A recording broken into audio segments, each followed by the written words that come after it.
우리가 바로 이어서 우리 이제 예레미야 말씀을 한번 살펴볼 텐데요. 예레미야 하면 여러분 뭐가 제일 먼저 생각나세요? 눈물의 선지자라는 별명이 붙어 있는 선지자죠. 또 뭐 예레미야 하면 예레미야 33장 2절 3절 말씀, 너는 내게 부르짖으라 내가 내게 응답하겠고 내가 알지 못하는 크고 비밀한 일을 내게 알리리라. 이런 말씀들이 생각나기가 쉬운데요. 예레미야의 메시지는 뭔가? 예레미야는 한마디로 전체를 다 정리해 보면 이런 말이에요. 뭐냐면 빨리 항복하고 잡혀가는 것이 너희에게 하나님의 인도하신 뜻이고 복이다라는 거예요. 빨리 항복해라. 왜 항복하라고 그랬을까요? 이미 하나님께서 이제 더 이상 이제 돌이킬 수 없는 그 강을 건넌 이스라엘 백성들을 보시면서 이제는 이거는 안 된다. 하나님께서 이제 그만 이제 그들을 부르시고 이제 그들을 심판하시고 징계하시고 집을 내쫓으시려는 장면들이 바로 이제 예레미야의 모습이기 때문에 그래요. 예레미야 그래서요 1장부터 39장이 무슨 사건이 나오냐면 39장이 예루살렘이 함락되는 장면이 나옵니다. 1장부터 해가지고 1장 39장에 보면 예루살렘이 바벨론에 의해서 멸망당하는 장면이 나오거든요. 이제 거기를 기준으로 해가지고 멸망당하기 전과 후로 조금 나눠서 이렇게 예레미야를 이제 그 시대 순으로나 역사적인 내용으로 보면 좀 구분해서 볼 수가 있어요. 그래서 예레미야 40장 뒷부분부터 보면 무슨 내용이 나오냐면 예루살렘이 멸망당한 이후에 이야기가 이렇게 나오고 그다음에 그래서 45장 46장부터 51장 정도까지는 다시 또 열방에 대한 하나님의 심판과 멸망에 대한 메시지가 이렇게 뒤에 나와요. 그럼 앞에 39장까지 내용들은 뭔가 끊임없이 계속 하나님 말씀을 전하는 거예요. 예레미야가 뭐라고요? 빨리 지금이라도 항복하고 가는 것이 너희가 그래도 덜 맞는 길이다. 그게 하나님께서 너희를 위해 베푸시는 긍휼이고 자비고 은혜다. 근데 그 말을 안 듣는 거예요. 왜 예레미야에게 눈물의 선지자라는 별명이 붙었을까? 여러분 그 왕조표 있죠. 왕표 있으시죠. 왕 나와 있는 표. 이건 나중에 여러분 한번 참고로 이렇게 이런 표 하나 갖고 있으면 성경 읽을 때 혹시 이제 좀 더 잘 살펴가시면서 읽으시려고 하면 조금 도움이 되실 만한 그런 표에서 제가 한 장씩 드리는 거예요. 보시면 이사야가 어디 나와 있지? 이사야가 우시야, 요담, 아하스, 히스기야 여기까지 나온 거 이제 아시겠죠?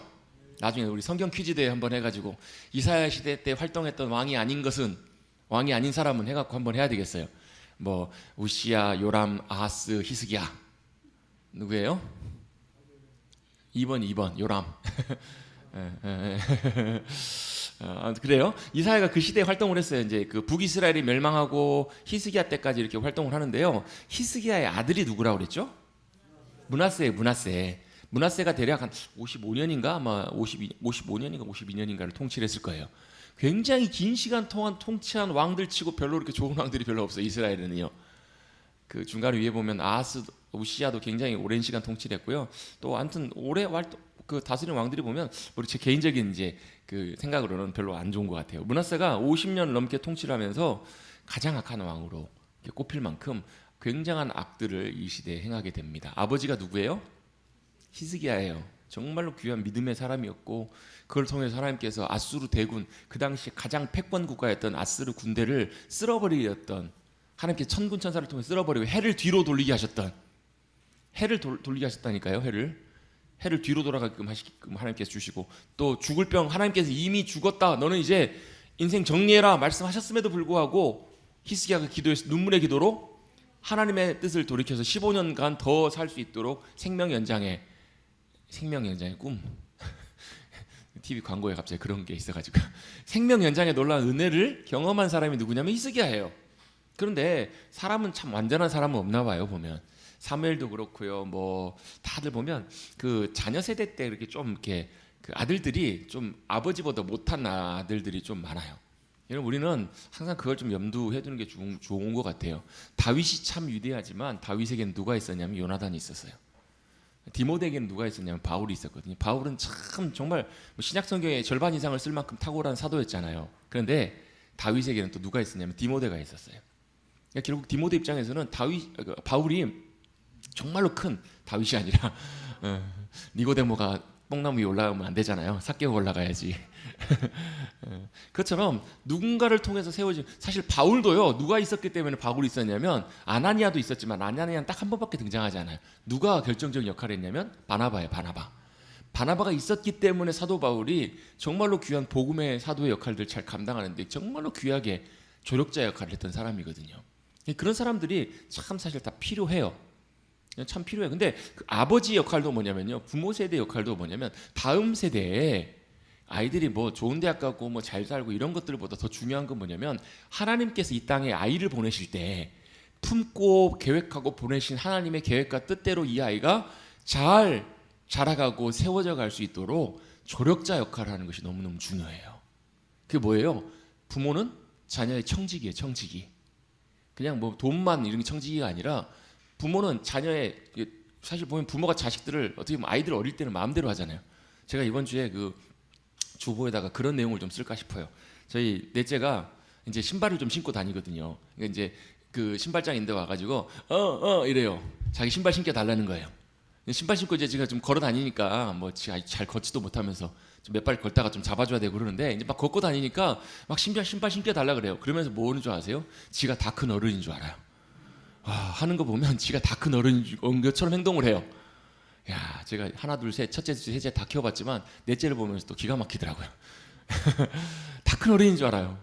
근데 돌아놓고 보니까 나도 저럴 때가 있었지.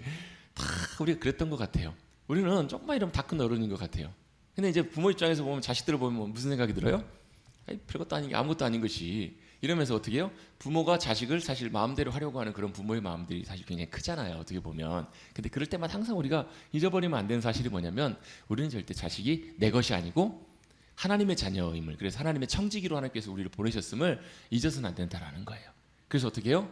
나보다 더 귀하게 주님 사랑하고 나보다 더 주님 귀하게 주님께서 사용해 주시는 주님의 귀한 통로로 준비되고 쓰임받는 것이 참 중요하다라는 거예요. 히스기야는 참 귀한 왕이었음에도 불구하고 그의 아들 므낫세를 보면요, 완전히 어디서 이런 아들이 왔나 싶을 정도로. 근데 여러분 그것 더 재밌는 거 아세요? 므낫세의 아들이 누구냐면 요시야. 아몬이 있고 요시야가 있는데요. 또 요시야는 또 어디서 그런 선주가 나왔는지 싶을 정도로 참 보면 하나님 앞에서 참 귀한 일들을 감당하는 것을 보게 돼요. 아무튼 하나님의 계획과 뜻하심은 알 수는 없지만 어쨌든 간에 므낫세, 그래서 이제 이사야가 히스기야 시대까지 활동한 걸로 나오는데 전에 내려온 전승에 의하면, 전승은 성경에 안 나와 있는 이야기예요. 성경에 안 나와 있는 이야기 때문에 잘 모르지만 이사야가 그런 얘기가 있어요. 죽음을 어떻게 당했는가? 므낫세의 왕에게 톱으로 켜 죽임을 당했다라는 그런 전승이 있어요. 그래서 일반적으로는 보통 그렇게 얘기를 해요. 그만큼 악한 왕이 바로 므낫세였어요. 하나님께서 남유다를 멸망시키시려고 작정하셨던 결정적인 이유가 누구 때문이라면 므낫세 때문에 그래요. 성경이 여러 군데 계속 반복돼요. 예레미야에도 보면 그런 말씀이 제가 찾아봐야 되겠지만 나와요. 므낫세의 그 죄악 때문에 하나님께서 남유다를 이제는 더 이상 기회를 이제는 주실 수가 없고 멸망시키셔야 되겠다라는 결정을 하시게 됐던 결정적인 그 이유 제공자가 누구냐면 므낫세예요. 그리고 나서 이제 아몬을 지나서 요시야가 됩니다. 요시야가 등장을 합니다. 근데 요시야 13년에 이제 선지자로 부름받은 사람이 누구냐면 누구예요? 누굴까요? 예레미야예요. 예레미야. 표가 이렇게 돼 있어서 좀 그렇죠. 우리가 스바냐나 나움은 지금 살펴보는 게 아니니까 예레미야를 하나님께서 부르세요. 예레미야를 요시야 13년부터 부르셔서 언제까지 주님께서 선지자 활동을 하게 하시냐면 예루살렘이 멸망한 그 이후까지 선지자 활동들을 하게 하세요. 그런데 왜 예레미야를 향해서 왜 눈물의 선지자라는 그런 별명이 붙게 됐을까? 여러분 이사야를 통해 하나님께서 그렇게 경고하시고 말씀하시잖아요. 그리고 그들이 그 이사야 시대에 뭘 봤냐면요, 북이스라엘이 멸망하는 것을 그들이 눈으로 봤어요. 직접 남유다가 아수르에서 완전히 멸망당했어요. 그런데 누가요? 히스기야를 통해서 하나님께서 히스기야 기도를 통해서 어떻게 해요? 아수르 대군 18만 5천 명을 하루아침에 숨을 다 끊어버리신 걸 봤다고요. 그 구원의 놀라운 역사하심을 봤어요. 누가요? 남유다 백성들이. 근데 그렇게 함에도 불구하고 사람의 마음이 그렇게 완악하고 교만해요. 그게 참 악한 것 같아요. 그럼에도 불구하고 이스라엘의 경고나 이런 것들에 별로 달라진 것이 별로 없어요. 그래서 히스기야 때부터 그런 모습을 봤음에도 불구하고 대수롭지 않게 여겨요. 여러분 우리가 믿음 생활할 때요 제일 조심해야 될 부분 중에 하나가 뭐냐면요, 대수롭지 않게 여기는 거예요. 중요한 것들을 대수롭지 않게 여기기 시작하면 여러분 우리의 마음이 여러분 걷잡을 수 없이 주님으로부터 멀어져 갑니다. 정말 중요한 것들을 볼 줄 아는 그런 눈이 정말 필요한데요. 어떻게 해야 정말 중요한 것을 볼 줄 아는가? 그게 여러분 이게 이제 우리가 중요한 거예요. 성경 읽는 중요한 목적 중에 하나. 우리가 첫 시간에 성경 읽는 거에 대해서 함께 나누면 성경 통독에서 나누면서 성경은 뭘 읽어가는 거여야 된다고요? 하나님의 마음을 읽어가는 거여야 된다고요. 성경은 하나님의 마음을 읽어갈 줄 알아야 된다는 거예요. 그러니까 우리가 하나님의 음성을 듣는다라는 말은요, 막 그 뭐 육성으로 이렇게 듣고 뭐 신비하게 뭐 그런 소리처럼 듣는 경우는 굉장히 흔하지 않아요. 하나님의 마음을 안다, 하나님의 음성을 듣는다는 말하고 같은 말인데, 사실은요, 하나님의 음성을 듣는다는 말은 하나님의 마음을 알게 된다는 의미하고도 같이 비슷한 의미예요. 거의 비슷한 의미라고 봐요. 하나님의 마음을 알아야 뭘 알아요? 뭐가 진짜 중요하고 뭐가 안 중요한지를 안다라고요. 뭘 대수롭지 않게 여겨야 되는지, 그냥 어떤 것들은 그냥 별로 중요하지 않게 여겨도 되는지, 그걸 안다고, 여러분. 이걸 성경에서는 뭐라고 하냐면요, 중요한 것, 중요하지 않는 것을 구분할 줄 아는 능력을 성경에서 뭐라고 하냐면 명철이라고요. 명철. 이걸 이제 뭐 분별력이라고도 표현할 수 있는데요, 명철이 같이 사실 그런 말이에요. 타분하라는 말이 선과 악을 구분할 줄 아는 능력이에요. 좋은 것과 나쁜 것, 중요한 것과 안 중요한 것을 볼 줄 아는 능력이. 여러분, 공부 잘하는 학생하고 공부 못하는 학생의 특징 중에요, 제일 중요한 게 뭐냐면 이거예요. 자기가 아는 것과 모르는 것을 분명히 알아요. 또 중요한 것과 안 중요한 것을 분명히 알아요. 공부 못하는 애는요, 꼭 똑같이 고생을 열심히 해요. 오히려 공부 잘하는 애들보다 공부 시간은 더 많아요. 근데 뭐예요? 시험 안 나오는 것만 공부해. 별로 안 중요한 것만 공부해요. 웃으시는 분들은 뭔가 좀 뭔가 좀 뭔가 와닿는 게 있으셔서 그런가 봐요. 진짜 공부 잘하는 애는요, 뭘 공부해야 되고 뭐가 중요한지 안다고. 여러분, 우리 믿음 생활도 마찬가지예요. 정말 중요한 것을 잘 알아야 되는데 대수롭지 않게 여겨야 될 것을 중요하게 여기고요, 대수롭지 않게 여기면 안 되는 것을 대수롭지 않게 여기면 말이 굉장히 복잡하죠. 쉽게 중요한 것과 안 중요한 것을 잘 구분해야 된단 말이에요.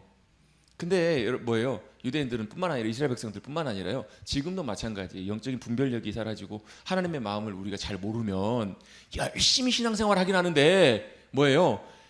시험 점수 잘 안 나오는 친구처럼 열심히 공부는 하긴 하는데 별로 이렇게 하나님의 기쁨, 하나님이 원하시는 그 삶 가운데 나가지 못하는 경우도 정말 많다고요.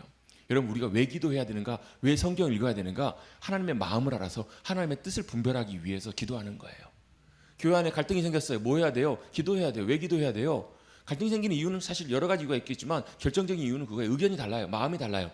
그럼 누구 의견 따라갈 거예요? 그럴 때는 목사님한테 저한테도 가져오시긴 해야 되는데, 그 문제를 가지고 뭐 해야 돼요? 하나님이 기뻐하시고 원하시는 뜻이 무엇인지를 잘 분별해야 된다고요. 물론 이건 쉬운 작업은 아니에요. 왜요? 사도 바울도 예루살렘으로 올라가려고 할 때요, 예언하는 사람들이 와가지고 뭐라 그래요? 하나님의 주신 감동대로 예루살렘 올라가면 안 된다고. 왜? 예루살렘 올라가면 당신 묶이니까, 매이니까. 근데요, 사도 바울은요, 그 똑같은 장면을 하나님께서 주신 감동대로 보았지만 뭘 본 거예요? 하나님의 더 위에 있는, 더 멀리 있는 하나님의 뜻을 보았어요. 매어서 어디까지 가는 걸요? 로마까지 가는 것을 그 하나님의 감동 가운데 보고 따라갔던 거예요. 그래서 울지 마, 내 마음 아프게 하지 마, 나 올라갈 거야. 왜? 하나님의 더 귀한 뜻과 섭리가 있는 것을 그럼 보았기 때문에 그런 거예요. 사실 쉬운 건 아니지만 중요한 것은 하나님의 마음을 알고, 하나님의 음성을 듣고 하나님의 마음을 알아서 뭐예요? 하나님 뭘 기뻐하시고 원하시는지 잘 아는 우리에게 있는 이 분별력, 영적인 명철이 우리 가운데 참 필요하다라는 거예요. 이걸 알아야 돼요. 이건 어디서부터 오는가? 하나님과의 친밀한 교제로부터 와요. 하나님과 친밀함. 하나님과 친밀함도 굉장히 중요한데 시편 25편에도 나오고요, 아모스 3장 7절에도 나오고요, 어제 읽었던 이사야 말씀에도 이 단어가 나와요. 친밀함이라는. 한국말로 친밀함이라고 번역되어 있지는 않지만 이게 뭐라고 나오냐면 히브리어는 소드라는 말인데요, 이 말이 뭐냐면 회의에 참석하다는 말이에요. 회의는 여러분 아무나 참석하지 않아요. 관계자들만 참석합니다. 또 옛날에 원탁회의라고 해서 옛날에 그 중세 유럽의 왕들 있는 데 있잖아요. 거기는요, 진짜 자기가 믿을 만한 사람들만 그 자리에 참석을 시켜요. 정탐꾼이나 염탐 이런 게 있을 수 있으니까. 그게 뭐예요? 이게 바로 친밀함이라는 단어, 소드라는 단어의 원래 의미예요. 하나님의 친밀함의 자리까지 들어가서 이 안에 들어갈 때 뭘 한다는 거예요? 하나님의 마음을 알고 하나님의 뜻을 알아. 이걸 알아야 헛소리를 안 해요. 이걸 알아야 우리의 인생과 우리의 믿음의 삶 가운데 헛발질 안 한다고요. 왜 예레미야가 눈물의 선지자였냐면 사람들이 이게 없는 거예요. 이게 없었기 때문에 그 당시에도 예언자들도 굉장히 많았고요, 제사장들도 많았고 종교들도 많았어요. 우리는 예언서 읽을 때 하나님께 돌아오라 그러면 다 우상 숭배해가지고 다 바알 신당했는 줄 알아요. 그 당시에 바알 신을 섬기는 것들도 굉장히 강력했어요. 근데 바알 신이 무서운 건 뭐냐면요, 바알과 아세라 신은 사실 어떻게 보면 짝이에요. 뭐 아스타로 다 같은 짝인데, 이게 뭐냐면 사람들이 원하는 심리에 기가 막히게 맞는 종교라는 거예요. 바알 신은 뭐냐면 풍요의 신이에요. 아스타로 또 그 바알, 아세라 신은요, 여신이에요, 여신. 그래서 여러분, 룸살롱이라는 단어가 사실 여기서 나온 거거든요. 룸살롱 모른 척 하지 마시고, 룸살롱이란 말이 여기서 나온 말이에요. 뭐냐면 그 당시 여러분 이스라엘 백성들이 이제 그 가나안 땅으로 들어올 때 그 지역에 주된 종교가 주로 이제 바알이었는데, 바알이 왜 풍요의 신이냐면 바알 신이 하늘로부터 비를 내린다라고 믿었어요. 사람들이 비를 내리는데 어떻게 비를 내리냐면 바알 신과 아세라, 아스타로 이 바알 신과 여신이 관계를 할 때, 기분이 좋아서 관계를 할 때 비가 내린다고 이렇게 믿은 거예요. 그래서 사람들이 뭐 하는 거예요? 여기 바알 신당에는 여사제들이 있어요. 여자 사제들이라고 표현되어 있지만 실제로는 뭐 하는 거예요? 여기서 이 종교 집회에 참석해갖고 사람들이 와요. 몰려와가지고 여기서 뭐 하는 거예요? 춤추고 막 뛰면서 막 그래요. 여러분 그 엘리야가 그 보면 엘리야 그 어디죠? 갈멜산에서 전투에 보면 막 춤추고 막 뛰고 이러잖아요. 이게 아마 그 당시에 아마 바알신의 종교 그런 어떤 행위였던 것 같아요. 막 춤추고 뛰어요. 뭐 하려고? 바알이요 하면서 뭐 하는 거예요? 그리고 여기서 뭐 하냐면요, 이들이 해가지고 남자와 여자가 서로 눈이 맞아가지고 관계를 해요. 관계를 하면 그걸 보면서 바알신과 아스타롯이 좋아가지고 여기서 비를 내린다라고 이렇게 믿는 거예요. 사람들이 좋아할 만한 게 다 있어요. 풍요, 쉽게 말하면 돈 잘 벌게 되는 거예요. 지금 뭐 비라고 표현됐지만 대박 나는 거예요. 돈 많이 벌고 사람들의 정욕과 원하는 거 다 채워주고. 그래가지고 여기가 뭐예요? 여기가 룸이고 옆에 있는 방, 이게 룸살롱, 이게 살롱이라고 해서 룸살롱이라는 단어가 여기서 나온 거예요.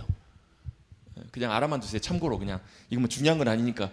집에 가셨는데 이것만 기억하시면 안 돼요. 머릿속에 성경 말씀 하나도 기억 안 나고 이런 것만 기억나시면 안 된다고요. 여러분 이 바알신과 아스타롯이, 그래서 아세라신, 이게요 굉장히 사실 이스라엘 백성들에게 많은 안 좋은 악한 영향을 많이 끼쳤어요. 근데 이게요 형체적으로만 그런 게 아니라 실제로 보이지 않게도 그들 가운데 그대로 들어올 수 있다는 거예요. 여러분 세상의 영향력은요, 여러분 교회 안에도 세상 영향이 그대로 들어올 수 있습니다. 무슨 말이냐면요, 세상처럼 똑같이 그렇게 안 해요. 근데 어디에 들어와요? 사람들의 생각 속에, 마음 속에, 사람들의 욕심과 그 속에 그대로 들어올 수 있다고요. 그래서 여러분 에스겔 보면, 에스겔 말씀해 보면 에스겔이 어디에 가 있어요? 바벨론에 잡혀가 있어요, 포로로. 근데 하나님께서 에스겔에게 뭘 말씀하세요? 야, 돌아갈 생각 하지 말고 정신 차리고 이곳에서 빨리 정착하고 잘 살아, 이렇게 말씀하시면서 왜 그런지 이유를 보여주세요. 어떻게 보여주냐면 머리끄댕이를 이렇게 잡아요. 여러분 머리끄댕이 잡으면, 여러분 맨날 옛날에 선생님한테 잘못해서 혼나가지고 머리끄댕이 아니면 아버지한테 잘못해가지고 머리끄댕이 잡혀가 끌려가 보신 분, 황일수 군사님 웃으시는데 안 그러셨을 것 같은데 그렇잖아. 머리끄댕이 잡혀가면 사실은 보면 기분 나쁜 일이잖아요, 사실 보면요. 근데 이게 하나님께서 왜 머리를 한 모습을 잡으시냐면, 이걸 잡고 에스겔을 어떻게 하신 거냐면 바벨론에서 한순간에 예루살렘까지 쑥 데려가신 거예요. 한 번에 쑥 데려가셔가지고, 야 봐봐, 예루살렘이 지금 어떤지 한번 봐봐, 예루살렘 성전이 지금 어떤 꼴인지 한번 봐봐, 이렇게 하시는 거예요. 거기 갔더니 뭐예요? 사람들이 별을 보면서 1월 성신을 보면서 숭배하고 있어요. 어디서요? 성전 안에서요. 여러분 생각해보세요. 상식적으로 성전 안에서 예배드리는 초소에서, 제사드리는 그곳에서 과연 그 여자들이 진짜로 만약에 그냥 보이는 대로, 쉽게 말하면 교회 안에 가지고 뭐 나미암탑을 그렇게 했을까요? 그렇게 하지 않았을 확률이 굉장히 높아요. 그랬을 수도 있겠지만 뭐 워낙 악하고 타락한 시대였으니까. 그런데 설령 그랬던 안 그랬던 중요한 건 뭐냐면 성전에서 그런 일들이 일어나고 있다는 거예요. 요즘으로 말하면 교회 안에서 세상에선 그런 것들이 그대로 다 들어와 있다는 얘기예요.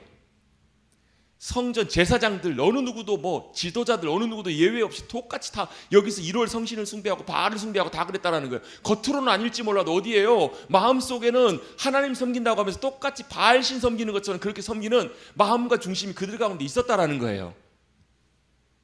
아멘. 이게 에스겔에서 설명드려야 되는 건데 이거 지금 설명드려가지고 제가 다시 돌아와요. 3000% 돌아와서 친밀함, 하나님과 친밀함 가운데 이걸 볼 줄 알아야 된다는, 이것들을 분별하고 볼 줄 아는 눈이 하나님과 친밀함 가운데 나오는 거예요. 이게 없어졌기 때문에 그 당시 수많은 종교제들과 예언자들이 있었어요. 예레미야 시대 때도요 등장하는 예언자들 굉장히 많이 나와요. 굉장히 많이 나오는데 그들이 왜 예레미야를요 어떻게 했어요? 하나님의 참 사람이니까 야 인정해주고, 저 와서 식사 좀 하세요 이랬을까요? 만날 때마다 괴롭히고, 만날 때마다 패요, 만날 때마다 잡아다 가둬요. 왜 그래요? 이게 다르기 때문에 그런 거예요. 예레미야에게 주신 하나님의 말씀과 경고를 그들은 분별하지 못한 거예요. 가려내지를 못하는 거예요. 왜요? 그들은 뭐만 생각하고 있어요? 하나님께서 이 성전 가운데 영원히 함께 하시겠다고 약속하셨으니까, 또 우리를 지키시고 보호하신다고 하셨으니까 바벨론이 쳐들어와도 끄떡없어, 이딴 소리 하고 있다는 거예요. 하나님의 마음과 계획은 전혀 다른데. 그러니까 예레미야는 맨날 뭐 하는 거예요? 이들 입장에서 보면, 저 사람들 입장에서 보면 뭐 하는 거예요? 맨날 뚱딴지 같은 소리만 하고 있는 거예요. 맨날 마음에 안 드는 소리만 하고 있는 거예요. 그러니까 뭐예요? 이거 저 인간, 이렇게 대응하는 거예요. 여러분 사람이 제일 기분 나쁠 때가 언제예요? 말하는데 안 들을 때. 그 사람한테 얘기하는데 듣지도 않아요. 예를 들면 생각해보세요. 제가 주일날 설교를 하는데 제가 설교를 하러 딱 올라갔더니 여러분들이 다 뒤로 돌아버리신 거예요. 여러분 사람 그거 쉽지 않습니다. 여러분 어떤 교회들은요, 이제 교회 분란 생겨가지고 교회가 갈라지거나 이런 교회들은요, 실제로 그런 교회 있어요.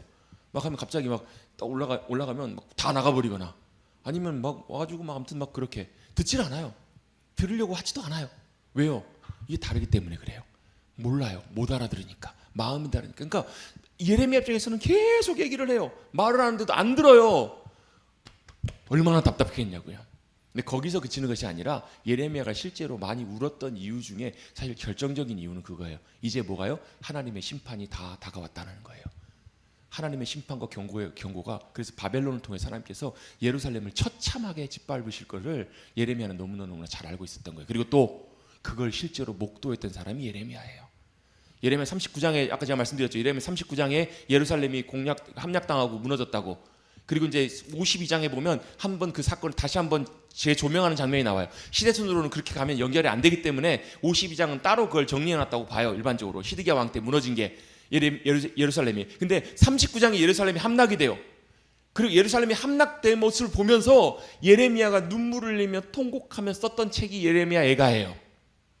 예레미야 애가를 읽어보면요, 글로 써있지만 그 내용들을 좀 살펴보고 알게 되면 정말로 예레미야가 눈물이 마를 정도로 통곡하며 탄식하며 울부짖었던 장면들이 나와요. 그런데 그 눈물이 과연 예레미야만의 눈물이었을까요? 예레미야만 그렇게 슬퍼하고 울었을까요? 심판하시고 멸하시고 밟아버리시고 박살내시면서 애들이 엄마가 죽어가지고 젖을 빠는데 젖이 안 나와요. 빽빽빽빽 울어요. 애들이 밥이 없다고 밥 달라고 하는데 엄마가 줄 밥이 없어요. 다 시체들이 널브러져 있고 어린 젊은 오늘도 보니까 우크라이나에 러시아에서 미사일을 쏴가지고 민간인 지역에 미사일을 쐈는데 버스 정류장에 미사일이 떨어졌나 봐요. 3명이 죽었는데 그 중에 한 명이 13살짜리 남자예요. 근데 사진을 보는데 그 바로 옆에 아버지가 있었어요. 아이가 쓰러져가지고 죽어있는데 아버지도 믿기지가 않는 거예요. 그게 그 모습을 보면서 붙들고 흔들고 있는데 아이가 죽으니까 꼼짝을 못하죠. 구급대원이 와가지고 아이의 사망 소식을 알리는데도 망연자실 받아들일 수가 없는 거예요. 그럼 뭐 말할 수가 없잖아요, 여러분. 근데 그런 일들이 예루살렘에 가득했다는 거예요. 성전이 다 무너지고 그런 모습을 예레미야가 목도할 뿐만 아니라 그걸 보면서 슬퍼하고 울었을 뿐만 아니라 그 마음이 누구의 마음이었겠냐는 거예요.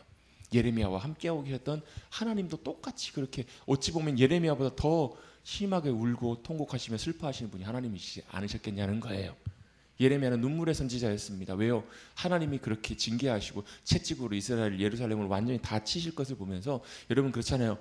자식 잘못해가지고 자식 때릴 때 여러분 부모의 마음이 어때요? 사실 부모는 속으로 얼마나 많이 울어요. 그렇잖아요. 속으로 얼마나 많이 사실 그렇겠어요. 그러면서 하는 얘기가 그래요. 내가 자식 잘못 키워가지고. 하나님 입장에서도 보면 이스라엘과 예루살렘을 보시면서 얼마나 마음 아파하시고 얼마나 많이 우셨겠냐고요. 그래서 예레미야는 더 울었던 거예요.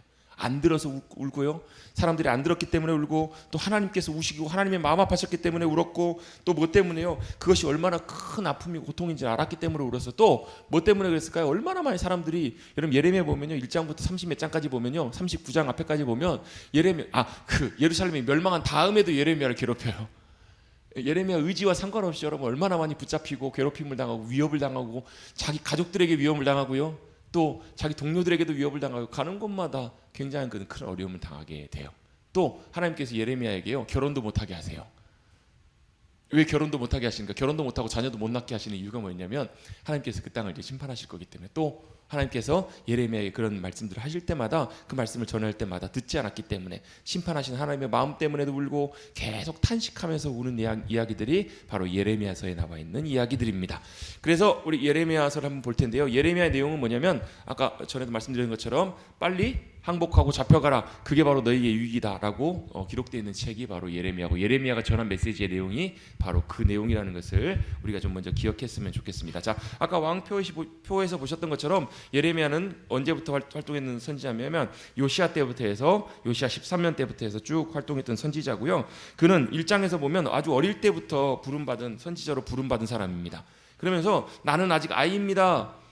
자, 1장에 보시면 1장에 요시야가 다스린 지 13년에 여호와의 말씀 예레미야에게 임하였어요. 처음 이제 부르심을 받은 거예요. 그래서 예루살렘이 사로잡힐 때까지 하나님의 말씀을 전했던 선지자가 예레미야 선지자입니다. 그러면서 하나님께서 예레미야에게 뭘 말씀하시냐면 뭐 하셨다고요? 모태 짓기 전부터 주님께서 우리를 아셨대요. 예레미야를. 그리고 배에서 나오기 전부터 구별하셔서 여러 나라의 선지자로 세웠다라고 주님 말씀하고 계시는 거예요. 이스라엘뿐만 아니라 여러 열방에 대한 선지자로 주님께 세우셨다 말씀하세요. 그랬더니 예레미야가 뭐라 그래요? 슬픕니다. 아유 주님 무슨 말씀이세요? 별 말씀을요. 나는 아이입니다. 말할 줄을 못하는 약한 아이입니다. 그랬더니 주님 뭐라 그러시냐면 아이라 그러지 마라. 아이라고 생각하고 약하다고 생각하지 마라. 내가 너를 누구에게 보내든지 가고 내가 무엇을 명령하든지 너는 말하라 라고 말씀하세요. 그러면서 너는 그들 때문에 두려워하지 마라. 내가 너와 함께하여 너를 구원할 것이다. 그리고 뒤에 보면 맨 뒤쪽에 보시면 너는 마음을 강하게 하라. 두려워하지 말라. 담대하게 하라 라고 주님 말씀하세요. 왜 그러셨을까요? 예레미야가 처할 현실이 두려운 현실이 앞에 기다리고 있기 때문에 그래요. 예레미야가 가서 전해야 될 그 장소와 사람과 상대방들이 얼마나 사실 쉽지 않았는지 그것들을 하나님께서 알고 계시기 때문에 예레미야에게 강하고 두려워하지 말라라고 이렇게 강하게 말씀하고 계신다는 거예요. 그러면서 보면 예레미야서에도 보면요, 예레미야가 봤던 환상이 몇 개가 나와요. 환상은 사실 에스겔에게 훨씬 많이 나오거든요. 예레미야는 몇 개가 나오는데 1장에 보면 두 가지가 나와요. 살구나무 가지하고 끓는 가마의 비유가 그 환상이 나와요. 살구나무는 여러분 우리가 살구나무 하면 살구나무 생각하기 쉬운데 이거는 뭔 나무냐면 사실 샤케드라고 해서 아몬드 나무예요. 아몬드 나무. 우리로 치면 여러분 아몬드가 어떻게 생겼어요? 눈처럼 생겼잖아요. 눈처럼. 그래서 샤케드라는 말이 뭐 응시하다, 주시하다, 뭐 눈 이런 것과도 관계되는 단어로 사용이 돼요. 뭐 하고 계신가? 하나님께서 다 보고 계신다라는 거예요. 물론 이제 샤케드라는 말의 또 다른 하나의 의미는 그 아몬드 나무가 이스라엘에는 우리나라로 치면 약간 매화 같은 그런 꽃인가 봐요. 그래서 제일 먼저 시작하는. 그래서 이 살구나무 가지를 보여주면서 주님께서 예레미야에게 말씀하기를 원하시는 의도가 하나님께서 다 모든 것들을 다 보고 계신다라는 것. 그리고 하나님의 역사하심의 일들이 이제 시작되실 거라는 것을 이제 상징적으로도 보여준다고도 볼 수 있고요. 또 끓는 가마의 비유가 나와요. 끓는 가마의 환상이 나와요. 끓는 가마가 어디서부터요? 북쪽에서부터 기울어져 온다라는 거예요. 자, 북쪽이 어디예요? 이스라엘 북쪽에 뭐가 있어요? 지금은 아수르가 있어요. 아수르가 근데 약해지고 뭐가 오냐면 바벨론이 이제 곧 쳐들어오게 될 것을 하나님께서 예레미야에게 미리 말씀을 해주고 계신다라는 내용들이 바로 1장에 나와요. 그러면 2장에서 그러면서 왜 하나님께서 그렇게 하시는지 이유가 나오는데요. 왜 그래요? 왜 그래요? 이스라엘이 원래는 하나님의 참 귀한 첫 열매였다라는 거예요. 하나님께서 참 귀하게 구별하신 하나님의 귀한 사랑이고 하나님의 백성들이었는데 그들이 어때요? 하나님 앞에 그 땅을 역겹게 만들어 버렸다는 거예요. 그 땅을 하나님 앞에 더럽혔다는 거예요. 하나님의 길들을 떠나서 불의한 길들로 따랐다는 거예요. 그러면서 그것을 딱 두 개로 요약하는 말씀이 나오는데요. 2장 13절 말씀이에요. 예레미야 2장 13절 한번 읽어볼까요? 예레미야 2장 13절 시작.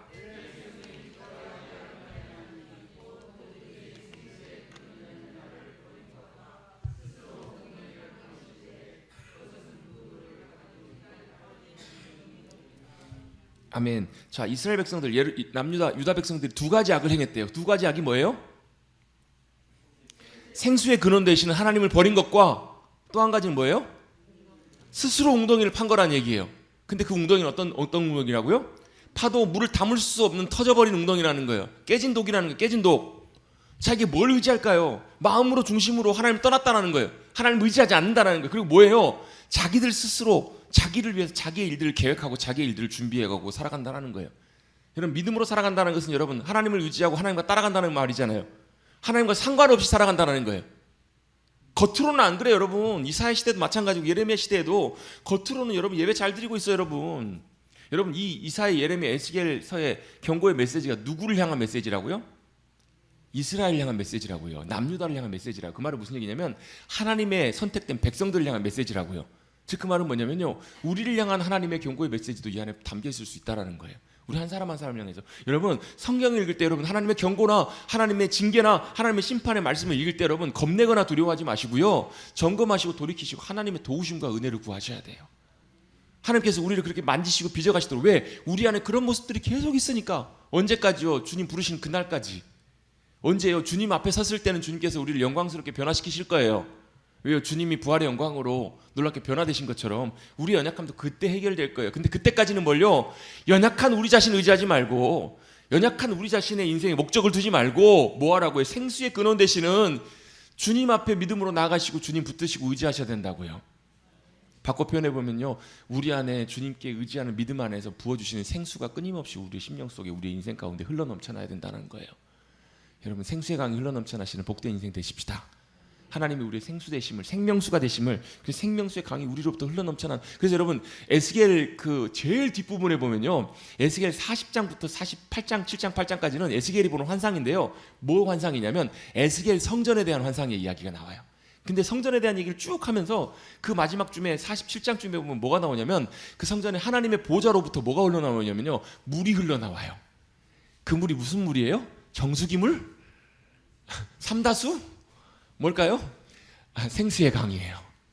물이 흘러넘쳐나서 그 물이 흘러가는 곳마다요, 주변에는 땅이 살아나요. 그 주변에 생명나무가 막 일어나서 열매를 맺어요. 그게 막 처음에는요, 막 발목밖에 안 찼는데 좀 지나가니까요, 무릎 차고요, 허리 차고요, 나중에는 사람이 헤엄쳐도 안 될 만큼 가득 생수의 강이 흘러넘쳐나더라는 거. 어디서부터요? 하나님의 영광의 보좌로부터 생명수의 강이 흘러넘쳐나요. 그게 어디예요? 요한계시록에 가보면 요한계시록 맨 뒷장 22장에 나오는 하나님이 회복하실 놀라운 역사잖아요. 근데요, 그 놀라운 역사를 어떻게 해요? 하나님을 나의 피난처로 삼고 나의 주님으로 삼고 내가 의지할 유일한 분으로 삼고 살아가는 이들에게 예수님께서 뭐라고 말씀하세요? 요한복음 7장에 나를 믿는 자는 곧 그 배에서 뭐가요? 생수의 강이 흘러넘쳐나게 하리라고 말씀하시잖아요. 이걸 이스라엘 백성들은 버린 거예요.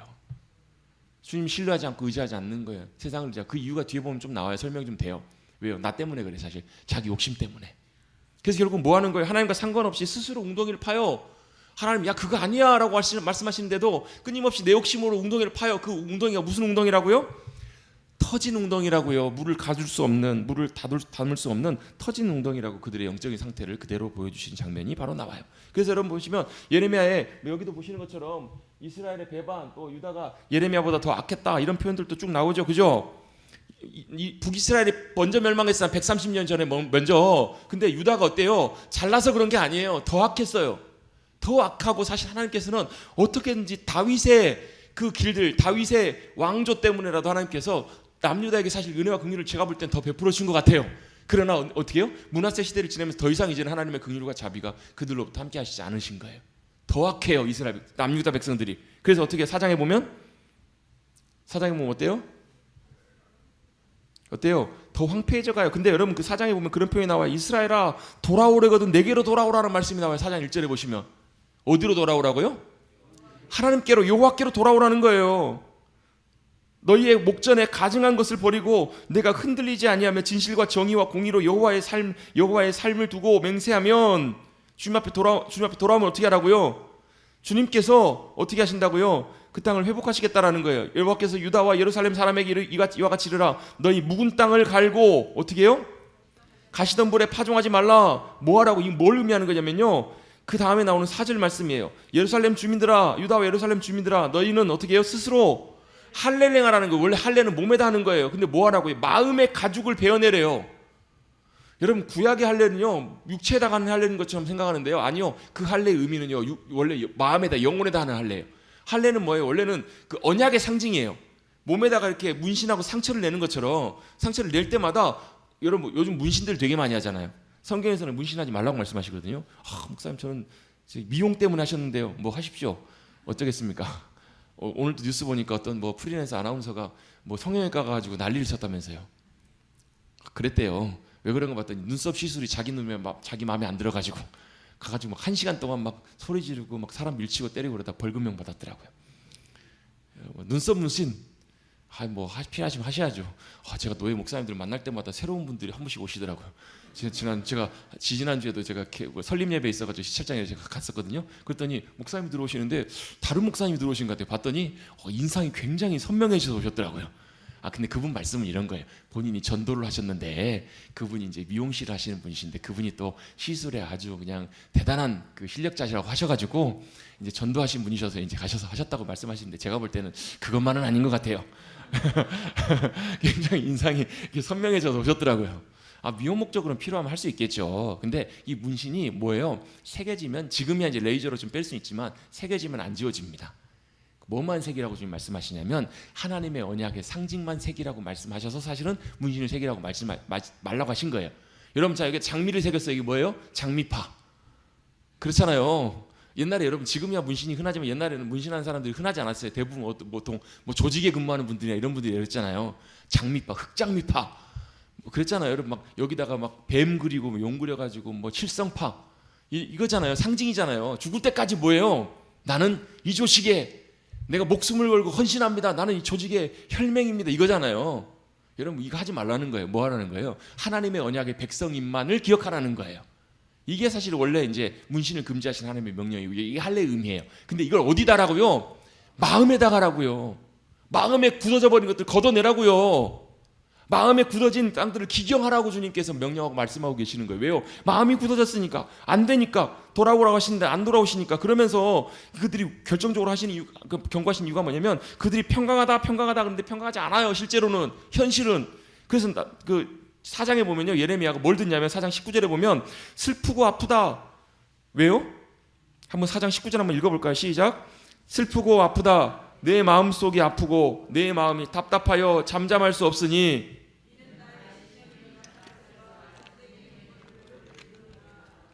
아멘. 사람들은 평강하다고 하고 있는 거예요. 근데 예레미야는 뭐가 들리는 거예요? 하나님의 경고와 심판의 소리가 지금 다가오고 있는 것을 예레미야는 보고 듣는 거예요. 그래서 마음이 답답하고 슬프고 견딜 수가 없다라는 거예요. 9장 1절도 한번 볼게요. 9장 1절. 9장 1절.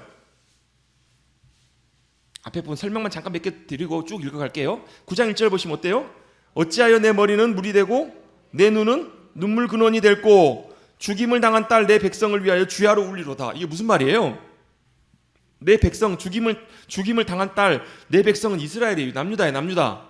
유다 백성들을 상징하는 거예요. 그들을 위해서 주야로 울겠다라는 거예요. 왜요? 머리가 물이 되고 눈이 눈물의 근원이 돼가지고 펑펑펑펑 밤낮으로 주야로 울겠다라는 거예요. 누가요?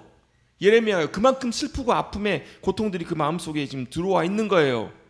그럼 4장으로 다시 돌아가 보시면 예루살렘아 14절에 보시면 내 마음에 악을 씻어버리라.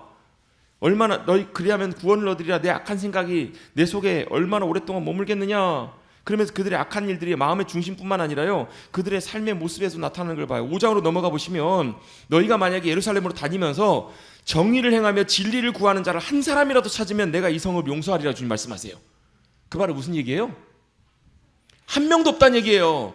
겉으로는 그렇지만 그 당시에도 여러분 선지자들 제사장들 엄청 많았다니까요. 한 사람도 없었다라는 거예요. 진실을 구하면서 하나님의 진리를 구하며 사모하는 이들이 없었다라는 거예요. 여러분 지금의 시대도 여러분 참 우리가 이 말씀들을 귀 기울여 봐야 될 때예요. 우리가 과연 하나님의 공의를 구하고 하나님의 진리를 구하며 따라가고 있는가? 그런 진리에 대한 열망들이 있는가 점검해 볼 필요가 있다는 거예요. 한 사람도 없었기 때문에 심판당한 거예요. 여러분 소돔과 고모라가 왜 멸망당했어요? 그 10명이 없어서 멸망당한 거예요. 아브라함에게 하나님 찾아가시잖아요. 왜요? 아브라함은 하나님과 친밀한 자였거든요. 친밀함 지워버렸네 제가. 친밀함 있는 자였거든요. 여러분 하나님께 친밀함 있는 자는요 하나님께서 아브라함에게 뭐라고 부르시냐면 너는 나의 벗이라라고 부르세요. 심지어는요 하나님께서 소돔과 고모라를 심판하러 가시기 전에 아브라함에게 허락받고 가시는 것처럼 결제받고 가시는 것처럼 그렇게 막 묘사가 돼 있어요. 창세기에 보면요. 내가 아브라함에게 이 소돔과 고모라를 멸하러 간다라는 것을 얘기하지 않고는 내가 안 가겠다 말을 해야 되지 않겠냐 이런 표현들이 창세기 보면 나와요. 물론 그런 건 아니겠지만 그게 뭐예요? 그게 친밀함의 유익이에요. 유익. 친밀함은요 내가 하나님과 친밀한 거 어떻게 아는가? 내가 지금 하나님과 친밀한가 안 한가 어떻게 알아요? 어떻게 알아요? 아니 그냥 친하니까 친한 거예요. 웃는다고 되는 게 아니에요 여러분. 내가 친밀한 거 안 친밀한 거 어떻게 아냐면요 어떻게 알아요? 내가 하나님과 친밀함 가운데 있으면요 하나님께서 지금 뭘 역사하고 계시고 뭘 원하고 계시고 하나님이 지금 나와 우리의 삶을 통해서 뭘 하기를 원하시는지 하나님의 마음과 계획이 우리의 마음속에 부어져요. 알게 된다고요. 그거를 그걸 알면 내가 친밀함 가운데 있구나. 그게 안 보여요. 그러면 내가 다시 한번 주님 앞에 우리 마음을 새롭게 하고 주님 앞에 가까이 나가야 되겠구나. 이걸 이제 확인할 수 있는 어떤 하나의 일종의 점검 장치가 돼요. 아브라함이 하나님께서 나오셔서 소돔과 고모라를 심판하시려고 말씀하세요. 너무 악해서 내가 보고 내려가서 직접 보고 확인해보고 직접 보시고 심판하시겠다고 주님 말씀하세요. 그랬더니 아브라함이 뭐라 그래요? 근데 하나님 만약에요 그 소돔과 고모라에 의인이 50명 있는데도 소돔과 고모라를 멸망시키시겠습니까? 맞는 말이잖아요. 사실 보면요. 그때 하나님께서 뭐라 그러세요? 50명 있으면 오케이 멸망 안 시킬게. 그때 아브라함이 어떻게 해요? 근데 만약에 속으로 걱정이 좀 됐겠죠. 50명 안 되면 어떻게 하나?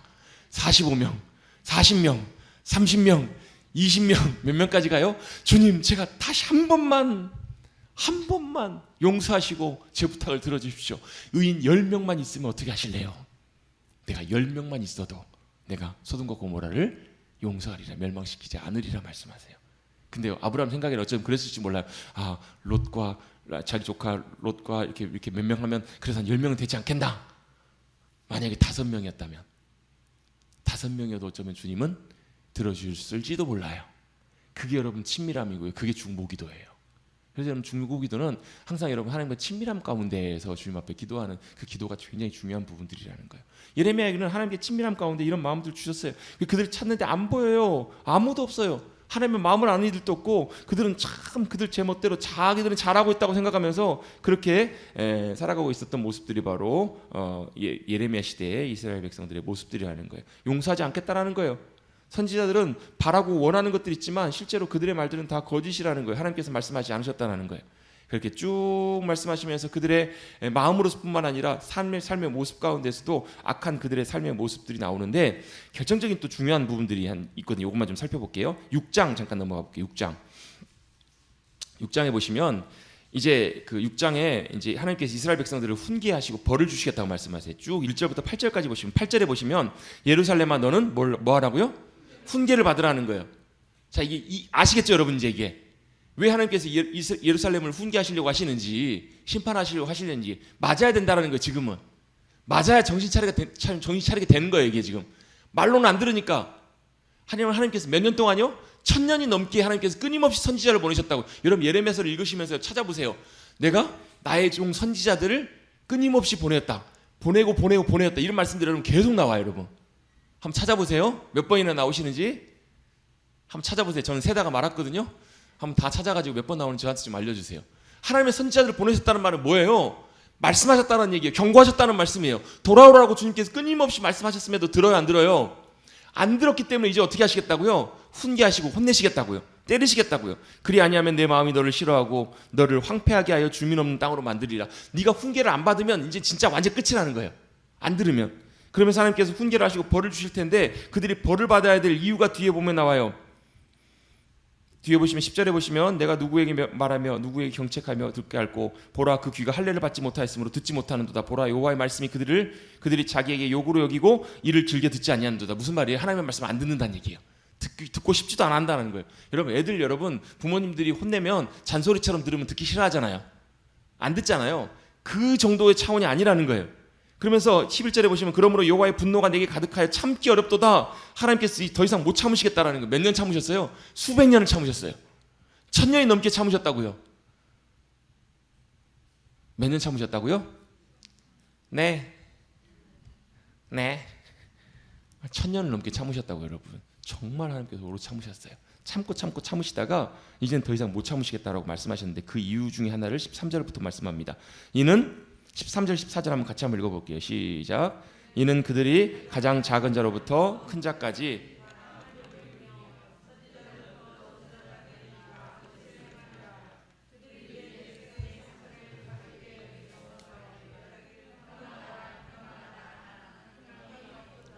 아멘. 그들이 가증한 일을 행할 때 부끄러워하지 아니하였느냐? 아니라 조금도 부끄러워하지 아니할 뿐 아니라 얼굴도 붉어지지 아니하였느라. 그러므로 그들이 엎드려지는 자와 함께 엎드려질 것이요 내가 그들을 벌하리니 그때 그들이 거꾸러지리라. 여호와의 말씀이니라. 자, 이게 무슨 말씀이냐면요, 작은 자로부터 큰 자까지, 그러니까 쉽게 말하면 어른부터 애까지 다, 애부터 어른까지 남녀노소 불구하고 다 뭐 했다고요? 탐욕을 부린다라는 거예요. 탐심. 옛날 성경에 보면 탐심이라고 나와 있어요. 탐욕을 탐남하여. 옛날 성경에 탐남하여라고 나왔는데요, 탐심을 부린다라는 거예요. 욕심 부리면서 선지자부터 제사장까지 다 거짓을 행한다라는 거예요. 그게 뭐가 거짓인가? 선지자들이, 제사장들이, 요즘으로 말하면 목회자들이 이렇게 얘기한다는 거예요. 그들이 내 백성의 상처를 가볍게 여기면서, 옛날 성경에 보면 심상히 여기면서라고 나왔거든요. 이 말이 무슨 말이냐면 대수롭지 않게 여기면서. 여러분 뭔가 증상이 있고 아프면 여러분 그것들을 잘 살펴봐야 되잖아요. 저희 아내가 저에게 굉장히 서운할 때가 몇 번 있는데요, 제가 종종 그럴 때가 있거든요. 제가 아플 때는 아야야 그러면서, 남이 아프면 아이 뭘 그래, 약 바르면 되지. 뭐 하다가 다쳤어요. 그럼 어떻게 해줘야 돼요? 아내가 뭐 하다가 칼질하다 살짝 다쳤어요. 그럼 어떻게 해줘야 돼요? 멍 어떻게 해? 가가지고 어떻게 해야 돼요? 호 불어주고 해야 되잖아요, 여러분. 우리 장로님 그렇게 하시죠? 뭔 말씀하시는지 장로님 지금 예 해야 되잖아요. 근데 뭐 하는 거야? 아유 뭐 괜찮아. 그거 뭘 그거 갖고 그렇게 유난 떨어? 이게 뭐 하는 거예요? 대수롭지 않게 여기는 거잖아요. 근데 여러분 이게요, 그 당시에 종교주의자들이 이렇게 했다라는 거예요. 그들의 영적인 상태가 심각한데 대수롭지 않게 여기면서 뭐 하는 거예요? 아유 걱정하지 마, 평강해요, 평안할 거예요, 괜찮아요, 뭘 걱정하세요. 영적인 상태가 그 모양인데, 그 상태인데 그렇게 얘기한다는 거예요. 그게 뭐 때문에 그런 줄 아세요? 그게 바로 뭐 때문에? 욕심 때문에 그런다는 거예요. 탐심 때문에 그런다는 거예요. 여러분 우리 목회자들도 여러분 이 사실 굉장히 정신 차려야 될 부분 중에 하나가 그거거든요. 여러분 설교를 할 때도 보면 어제 잠깐 말씀드렸던 것처럼 뭐 하라고요? 이사야 말씀에 보면 우리에게 뭐 하라고요? 부드러운 말을 하라. 그 말은 무슨 얘기? 듣기 싫은 말 하지 말자는 거예요. 불편한 말, 부담스러운 말 하지 말자고. 그럼 어떻게 해요? 싹 거기에 어쩔 수 없이 말이 싹 바뀐다니까요. 싹 부드러워진다니까요. 그게 뭐예요? 그게 딱 이런 모습이에요. 평강하다, 괜찮아, 아무렇지도 않아, 아이 괜찮을 거야, 하나님 함께 하시는데 뭐가 문제야, 이렇게 딱 이들이 얘기한다라는 거예요. 왜요? 그들의 영적인 상태가 지금 심각한 상태인데 수술이 필요하고 빨리 치료하고 빨리 조치를 해야 사는데 그나마 살 가능성이 있는데 그거 안 한다는 거예요. 여러분의 몸 가운데, 여러분 육신에 여러분 조금이라도 여러분 뭔가 좀 증상이 있거나 그러면 여러분 그냥 대수롭게 넘기지 마십시오. 여러분 잘 확인해 보세요. 여러분 기도하시면서, 물론 여러분 건강연료증처럼 막 너무 지나치게 하는 것도 여러분 오히려 그게 사람에게 또 병이 되기도 하더라고요. 막 뭐 하나에도 막 너무 막 이렇게 하는 것도 별로 좋지는 않아요. 그게 스트레스가 돼요. 근데요, 그 사소한 것 하나일지라도 여러분 놓치지 않아야 하는 것이 굉장히 중요한 부분이 있어요. 특별히 영적인 부분들은 그래요. 우리 영혼의 부분도 그래요. 그런데 그 당시에 종교주의자들, 선지자들은요 대수롭지 않게 여겼다라는 거예요. 그러면서 뭐예요? 자신들의 욕심 때문에 괜찮습니다, 이렇게 선언하고 선포했다라는 거예요. 여러분 우리의 신앙 가운데, 우리의 믿음 가운데, 우리의 예배와 우리의 모든 믿음의 삶 가운데 여러분 우리의 인간적인 욕심이 들어가기 시작하면 이렇게 돼요. 왜요? 이게 뭐가 문제냐면 이게 우리를 뭘로 이끄냐면 기복신앙으로 이끌어요. 여러분 복은 좋은 겁니다. 아멘. 여러분 복은요 우리에게 굉장히 중요하고 유익한 거예요. 왜요? 하나님이 우리의 복이시니까. 여러분 복은 우리에게 늘 우리가 구하고 사실 기대해야 되는 굉장히 중요한 거예요. 근데 뭐가 문제냐면요, 여러분 기복신앙이라는 건 뭐냐면 복이 있어요. 복은 좋은 거예요, 나쁜 거예요? 참 좋은 거예요. 우리에게 정말 필요한 게 복이에요. 왜요? 하나님이 우리의 복의 근원이시니까. 정말 우리에겐 복이 필요해요. 무슨 복이요? 우리가 원하는 복이 아니라 하나님께서 우리에게 주실 복이 필요해요. 이게 복이에요. 근데 뭐가요? 이 기복신앙, 기복주의, 이게 뭐가 문제냐면요, 이게 문제는 뭐냐면 복은 복인데 뭐가 문제냐면 이거는요 목적이 뭐냐면 이건 복이 목적인 거예요. 이게 복이 목적인 거예요. 이 우리가 하나님이 우리의 복이시라는 말은 복이 중요한 것이 아니라 복을 주시는 하나님이 중요해요. 엄마 아빠가 오랜만에 옛날에 보면 노랑통닭 있잖아요. 그 가마솥 통닭. 퇴근 여기 오늘 월급 받는 날 아버지가 이제 봉투에다 옛날 노란 봉투에다 월급 받았잖아요. 명세서와 함께 월급 받아 오시면서 오늘 기분이다 하면 시장 가셔가지고 통닭을 사가지고 봉다리에 들고 오세요. 아빠가 딱 기분 좋게 들어가가지고 아이들이 아빠를 보면서 좋아하는 걸 기대했는데 아이들은 뭐만 봐요? 통닭만 보고 있어요. 통닭만 낚아채가지고 뭐 고맙습니다 말도 없이 가가지고 뜯어먹고 있어. 아내는 아내라도 와가지고 당신 수고했다고, 한 달 동안 정말 고생했다고 감사하다고 하면 좋을 것 같은데 봉투 내놓으라는 거예요. 그러면서 이건 이번 달은 왜 이거밖에 안 되느니, 이건 뭐 했느니, 또 당신 너 돈 빼달린 거 아니야, 이런 소리만 하고 있어요. 이러면 어떻겠어요 마음이? 이게 기복신앙이라고요. 이해가 되세요 여러분? 하나님은 우리에게 복 주시는 분이신데요, 복이 우리의 목적과 욕심이 돼요. 그러니까 아까 여기 나오는 탐남, 탐심, 이게 뭐예요? 이거라는 거예요. 이거 하나님께 구하지만 실제로 하나님보다도 뭐가요? 복이 더 그들에게 관심인 거예요. 욕심. 이게 여러분 우리의 신앙생활에 굉장히 조심해야 될 부분 중에 하나가 이거예요. 율법주의, 기복신앙, 그 다음에 인본주의. 이것들이 여러분 우리가 굉장히 피해야 될, 조심해야 될 것들 중에 하나예요. 왜요? 우리는 아무렇지도 않게 여기지만 뭐 그래. 어떤 목사님들은 그런 분 계세요. 뭐 복이 뭐가 잘못됐다고, 복 구하는 게 뭐가 문제라고, 기복신앙이 뭐가 문제라고 이렇게 얘기하시는 분들도 계세요. 뭐가 문제예요? 아까 얘기했잖아요. 집에 들어오신 아버지 마음이 어떠시겠냐고요. 한 번, 두 번이지 여러분. 자꾸 이렇게 가면요 우리가 하나님을 구할 때 뭐처럼 구하냐면 자동 판매기처럼 대한다니까요. 하나님이 안 주시면 어떻게 해요? 가가지고 하나님 내가 헌금합니다, 내가 헌신합니다, 자 내가 넣습니다, 돈 넣습니다, 이거 나와야 돼요. 근데 딴 게 나와. 그럼 어떻게 해요? 발로 차요. 자판기 발로 찬다니까요. 안 차보셨어요? 아 그러면서 나와야 되는데 안 나와. 그럼 어떻게 돈 먹었나 이게 그러면서 이렇게 산다니까요. 이게 뭐 이게 여러분 이게 기복 신앙이에요, 여러분. 여러분 우리는요 하나님께 주실 것을 구하는 것이 아니라 주실 하나님을 신뢰하고 따라가는 존재들이어야 돼요. 이게 신앙이에요, 여러분. 이게 이런 믿음이에요. 그래서 성경에서는요 하나님의 얼굴 구하는 삶이라는 표현이 나오잖아요. 하나님의 얼굴을 구한다라는 게 하나님의 얼굴에 뭐 눈이 몇 개신가, 얼굴이 흰색인가 까만색인가 그거 보자는 게 아니라 하나님이 우리의 목적이 되시는 거예요. 하나님이 우리의 신앙의 중요한 기준과 목적과 방향이 되시는 거예요. 뭘 구하는 거예요? 하나 그거잖아요. 당신만을 사랑하리라. 이게 의미가 무슨 의미가 그 안에 또 있어요. 제가 노래하니까 너무 좋아하시는 분이 몇 분 계신 것 같아요. 이게 이 안에 담겨 있는 의미가 또 뭐가 있냐면요. 당신만을 사랑한다는 것도 있고요. 당신만 있으면 된다는 의미도 있어요. 자 보세요. 한 여자분이 있어요. 한 아리따운 20대 여자분이 있어요. 정말 뭐 예쁘고 정말 참 좋은 모든 남자들이 참 좋아할 만한 그런 여인이 있어요. 한 남자가 이 여자를 좋아하게 됐어요. 근데 이 남자가 이 여자를 좋아하게 됐던 이유가 예쁘기도 하고 참 그렇기도 하지만 이 아버지가 회장님이세요. 우리나라에서 제일 잘 나가는 큰 회사 회장님이세요. 그러면 이 남자가 이 여자를 사랑할 때 어떻게 사랑해요? 내가 당신만을 사랑하리라. 이렇게 사랑하겠죠. 꽃다발 뭐 준비하고 다 하겠죠. 근데요, 이 사람이 진짜 이 여자만 사랑하는지 아니면 이 여자의 배경까지도 사랑하고 그걸 의도하고 원해서 사랑하고 결혼하고 이혼하는지 그거 확인해 봐야 되잖아요. 여러분이 만약에 이 여자의 그 딸 부모님이라면 여러분 이 사람 보시면서 어떻게 하시겠어요? 어떻게 하실래요? 주실래요? 안 주실래요? 확인해 봐야 될 거 아니에요. 근데 어떻게 확인해요? 사람 속을 들여다볼 수도 없고. 왜요? 이 남자도요 이 여자를 사랑하면 그런 줄 알아요. 심지어는요 그런 줄 알아요. 제일 간단한 방법 하나 알려드릴까요? 이 집이 쫄딱 망해보면 알아요. 이 집이 쫄딱 망해가지고 단칸방 내려가고 돈 하나도 없고 물려줄 수 있는 거 하나도 없고 오히려 정말로 궁핍하고 가난하게 돼보면 이 남자가 진짜 이 여자를 사랑하는지 아닌지를 안다고요. 예전에 아주 오래전에요 그 유명한 카피 광고 회사 그 KT 자회사의 그 부사장인가 하셨던 분이 계세요. 뭐 유명한 뭐 옛날에 무슨 샴푸 광고나 이런 거 유명한 아주 20년 전이긴 하지만 유명한 광고 만드셨던 대단한 분이에요. 그분이. 근데 그분이 장애인이에요. 팔이 한쪽이 없어요. 왜 그런 거 봤더니 소위로 인간을 했다가 군부대에서 훈련을 받다가 팔이 잘렸어요. 팔이 절단이 됐어요. 병원에 입원하고 눈을 떠봤더니 팔이 한쪽이 없는 거예요. 부모님도 자식도 망연자실해가지고 이렇게 했는데 결혼을 약속한 오랫동안 만났던 여자친구가 병실을 찾아오는 거예요. 못 오게 막았대요. 왜? 자기 그런 모습 부끄러워서 보여주기 싫어서. 근데 계속 오는 거예요.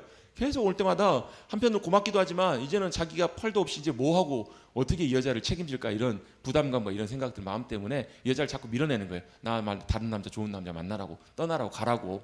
난 당신 행복하게 해줄 수 없다고. 고맙긴 하지만 가서 당신 행복하게 잘 살라고 계속 밀어내는 거예요. 그랬더니 이 여자가 안 떠나면서 하는 얘기가 그거예요. 나는 당신을 사랑했지 당신의 손을 팔을 사랑했던 게 아니라고. 이런 얘기는 잘 기억해 놓았다 우리 다 잘 써먹으시면 좋아요 장로님. 예, 감동적이죠. 나는 당신의 팔을 사랑한 것이 아니라 당신을 사랑했기 때문에 그런 거라고. 일단 당신이 팔이 있든 없든 그거 상관없다고. 그래서 그 남자는 안 떠난 거예요. 이 남자가 어떻게 했을까요? 그때부터 마음을 독하게 먹었어요. 내가 이 여자를 위해서는 내가 이렇게 살아서는 안 되겠다. 다시 마음 잡고 공부하기 시작해요. 그래가지고 회사를 들어가요. 그래서 이제 뭐 제가 알기로는 애경인가 어디 처음에 이렇게 들어갔다가 이렇게 해가지고 승승장구해가지고 그렇게 굉장히 입지전적인 인물까지 올랐던 분의 이야기를 제가 들은 적이 있어요. 이게 뭐예요? 이게 진짜 하나님의 얼굴을 구하는 삶이라는 거예요. 이게 정말 주님이 원하신 삶이라는 거예요. 주님이 주셔도 안 주셔도 감사하고 그 주님 사랑하고 신뢰하고 따라갈 수 있냐는 거예요. 욥이 그 얘기를 보여주잖아요. 의인이 당하는 고난. 그게 뭐예요? 정말 내가 이전까지는 하나님을 귀로만 들었었더니 이제는 눈으로 주님을 배우고 알겠습니다. 심지어 내가 의미 없이 의인이 이유 없이 당하는 고난일지라도 하나님은 선하십니다. 옳으십니다라는 것을 욥이 고백하게 되잖아요. 나중에 보면요. 이게 진짜 여러분 믿음이고 신앙이에요. 왜요? 이 시대에는 여러분 이게 안 됐다라는 거예요. 예레미야 시대 때는요. 수없이 많은 사람들이 예배를 드려요. 이사야 시대도 그랬잖아요. 예배 엄청 많이 드렸다고. 지금으로 말하면 기도 엄청 월사 기도 뭐 하루에 몇 번씩 나와서 예배 드렸다고. 근데 뭐예요? 예배에 뭐가요? 중심과 마음이 하나님을 향한 중심과 신뢰가 마음이 온전하게 드려지지 않으면 하나님 뭘 보신다고요? 마음 중심 보고 계신다고요. 다 보고 계신다고요. 그래서 마음의 할례가 우리에게 필요한 거예요. 예레미야도 마찬가지고요. 예레미야 그 당시에는 왜 그랬는가? 지도자부터 제사장부터 선지자까지 다 뭐예요? 욕심이 가득해요. 그러니까 하나님께서 주시는 말씀을 전하려고 해도 뭐가요? 다 자기 욕심과 관련된 거예요. 그래서 여러분 목회자들에게 제일 중요한 게 뭐냐면요. 누구를 위하여 종으로 울릴 거냐? 이게 굉장히 중요한 질문이에요.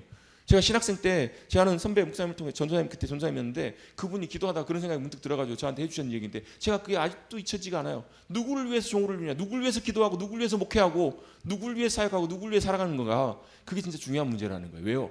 목회는요, 목회뿐만 아니라 우리 신앙생활도 마찬가지고요. 단순히 나 잘 되기 위해서, 나의 유익을 위해서 하는 게 아니라고요. 누구를 위해서요? 부르시고 보내시고 우리의 삶을 통해 함께 하기를 원하시는 그 주님을 위해서 따라가는 게 여러분 우리의 믿음이고 신앙이고 삶이잖아요. 그러면 어떻게 해요? 아니 그럼 주님 위해서 살면 내 삶을 어떻게 하라고요? 그 삶은 주님이 책임지신다라는 거예요. 여러분 그 말은 여러분 뭐 이게 누구죠? 옛날에 뭐 다미성교회나 이런 것처럼 그렇게 하라는 얘기가 아니에요, 여러분.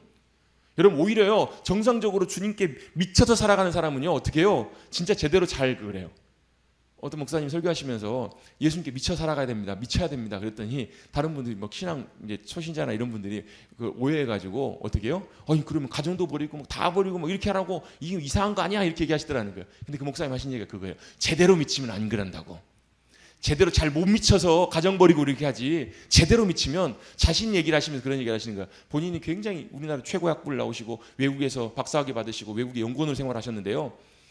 본인이 예수님 믿고 예수님을 알게 된 다음에 어떻게 해요? 아내 사모님을 사랑하는 그 사랑이 말할 수 없이 놀랍게 변하셨다라는 거예요. 진짜로. 진짜 예수님께 제대로 미치면요 가정과 뭐 배우자, 아내, 자녀 사랑하는 그 사랑이 달라져요. 그게 맹신적으로 사랑하고 이런 게 아니라 진짜 제대로 하나님이 원하시고 이끄신 대로 제대로 그 모습들이 나온다라는 거예요. 왜요? 그게 바로 뭐예요? 너희는 먼저 그의 나라와 그의 의를 구하라. 그리하면 이 모든 것을 너희에게 더하시리라. 뭐예요? 우리가 하나님께 모든 걸 걸면요 하나님께 온전하게 우리가 붙들림 받으면 하나님이 우리의 삶을 붙드시고 책임지신다라는 거예요. 내가 하나님의 마음에 가 있으면 하나님이 우리를 보시면서 가만두시겠냐고요. 여러분 저는 그런 기도돼요. 하나님 물질적으로도 풍성한 은혜와 복을 누리는 많은 분들이 나오기를 원합니다. 왜요? 그 물질적인 부가 내가 노력해서 번 돈이 아니고 하나님께서 우리에게 부으시고 허락해 주시는 풍성함이라면 여러분 그건 뭐예요? 그 사람의 마음과 중심이 온전하게 준비만 돼 있다면요 하나님께서 언제든지 붓기를 원하시는 주님이시라니까요. 어떤 사람 미국 목사님이 쓴 책이 있어요. 그분이 환상 기도하다 환상 중에 뭘 봤냐면 천국에 올라가가지고 천국의 창고들을 본 거예요. 막 여기저기 담겨 있는 막 그것을 보는데 어느 한 방에 갔더니 천국에 이제 쉽게 말하면 보물 창고예요. 물질 창고, 그 자원들 가득 차 있는 창고. 그리고 그 열쇠를 천사가 갖고 있는데 그 천사가 그 열쇠를 가지고 하나님의 보내심을 받아서 땅에 내려와서 이제 찾는 거예요. 누굴 찾는 거예요? 이 열쇠를 줄 사람을 찾는 거예요. 근데 찾는데 없더라는 거예요. 왜요? 이게 준비가 안 되는 사람에게 이게 가면요 하나님의 물질적인 풍요로움이 가면요 거의 대부분 다 넘어져요. 거의 대부분 물질 때문에 무너져요. 왜요? 그것이 자기 것이냐 또 자기가 그래서 그러냐 그렇다라는 거예요. 근데요 그게 아니고 철저하게 하나님께 온전하게 다 드려지고 헌신되고 하나님께 마음이 가 있고 전심으로 똑같이 주님 복이 중요한 게 내가 복을 구하는 것이 아니라 하나님을 제가 의지하고 구합니다. 그래서 온 마음으로 주님의 나라와 주님의 의를 구하는 사람들에게는요 하나님께서 이걸 주시기를 원하신다라는 거예요. 찾고 계신다고요. 더 원하시고 주님께서 기대하고 계신다라는 거예요. 할렐루야. 이게 바로 우리의 마음에 주님 앞에 드려져야 될 온전한 준비라는 거예요. 그 당시만 해도 작은 자부터 큰 자까지 다 탐심이 가득했다라는 거예요. 그래서 하나님 앞에서 온전하게 주님의 말씀을 선포하지 않고 괜찮다 이렇게 얘기한다라는 거예요. 8장으로도 한번 넘어가 봅니다. 예레미야 8장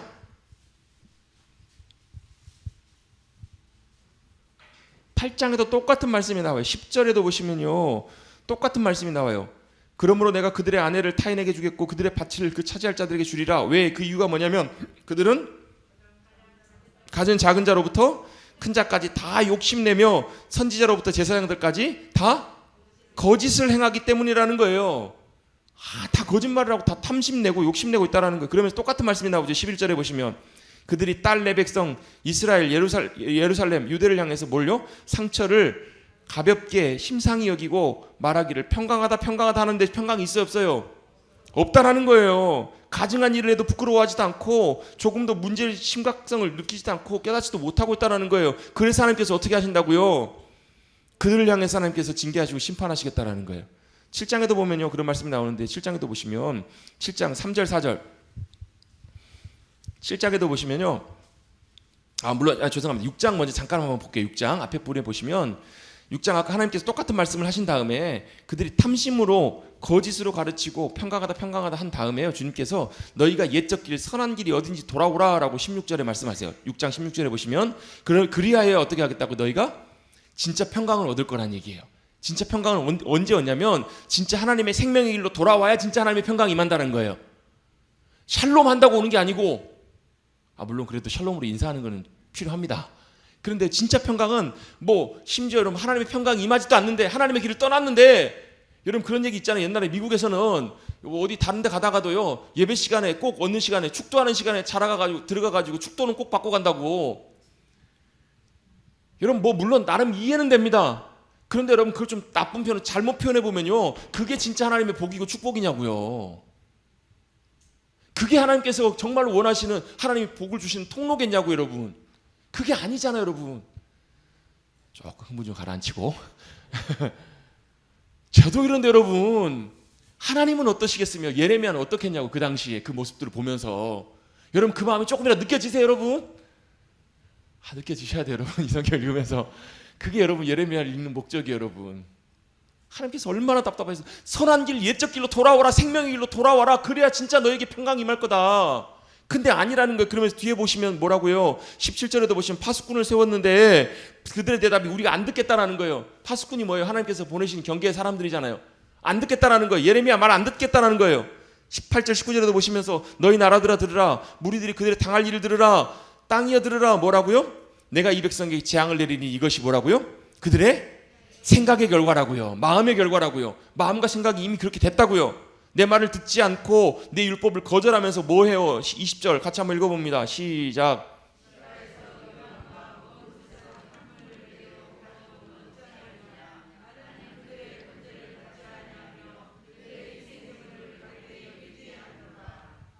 아멘. 그러므로 여호와께서 이와 같이 말씀하시니라. 보라, 내가 이 백성 앞에 장애물을 두리니 아버지와 아들들이 함께 거기서 걸려 넘어지며 다 함께 멸망하게 주님께서 하시겠다라는 거예요. 가만두시지 않겠다라는 거예요. 자, 시바 요거 아닙니다. 네, 좀 웃으시라고 한 건데, 시바가 어디냐면 이디오피아 쪽이 시바예요. 시바. 시바. 시바의 여왕 들어보셨죠? 그 솔로몬 때 나오는 시바의 여왕. 그쪽 지방이에요. 굉장히 먼 지역이에요. 거기서 뭘 가져와요? 유향을 가져와요. 또 먼 곳, 이게 옛날 성경에는 원방이라고 나와 있는데요, 이걸 대체적으로 보면 성경학자들은 인도라고 봅니다.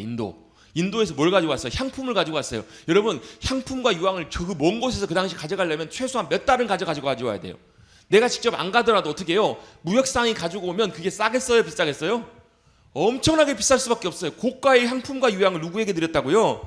하나님께 드렸다고요. 그렇게 예배를 드리고 예물 드리고 헌신하면서 그렇게 하나님 앞에 나왔다고요. 근데 주님이 그 번제를 받으세요? 안 받으세요? 안 받으세요. 왜 안 받으세요? 여러분 예를 들면 이런 거예요. 누가 밥을 먹자고 저를 불렀어요.